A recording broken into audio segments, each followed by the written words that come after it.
Biroq yillar o'z sog'lig'iga befarq bo'lib, noto'g'ri turmush tarzida hayot kechirgan ko'plab insonlar bugun semizlik degan asr balosiga mubtalo bo'lmoqdalar.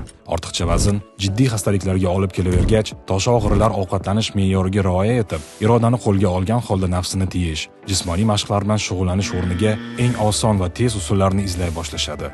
Inchunun, gap tibbiy operatsiyalar va turli preparatlar bilan ortiqcha vazndan xoli bo'lish to'g'risida bormoqda. Liposaksiya, gastroplastika va oshqozonni turli yo'llar bilan kichraytirish, gastrektomiya, bariatriya, turfa xil biologik faol tabletkalar, ekstremal parhez tutishlar shular jumlasidandir. Biroq bunday og'riqli va keskin usullar qanchalik tez samara bermasin, aslida semizlik muammosini butkul bartaraf etmaydi. Aksincha, bunday xirurgik aralashuv inson organizmi uchun chinakam stress tug'dirib, yangi va yanada xavfli asoratlarni tug'dirishi tayin.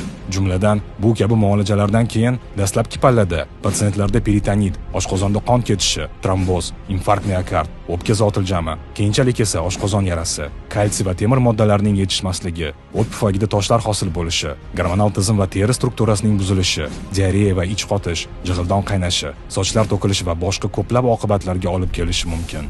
Demak, xulosa aniq. Semizlikdan xalos bo'lishning eng to'g'ri va beshikast yo'li sog'lom turmush tarzini o'z hayotimizda muqim joriy etib, taomnomamizni faqat tanamiz uchun foydali bo'lgan mahsulotlardan tarkib toptirish va nihoyat doimiy jismoniy harakatni kanda qilmaslikdadir.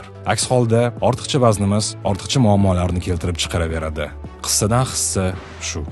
Ortiqcha vazn, ortiqcha muammo.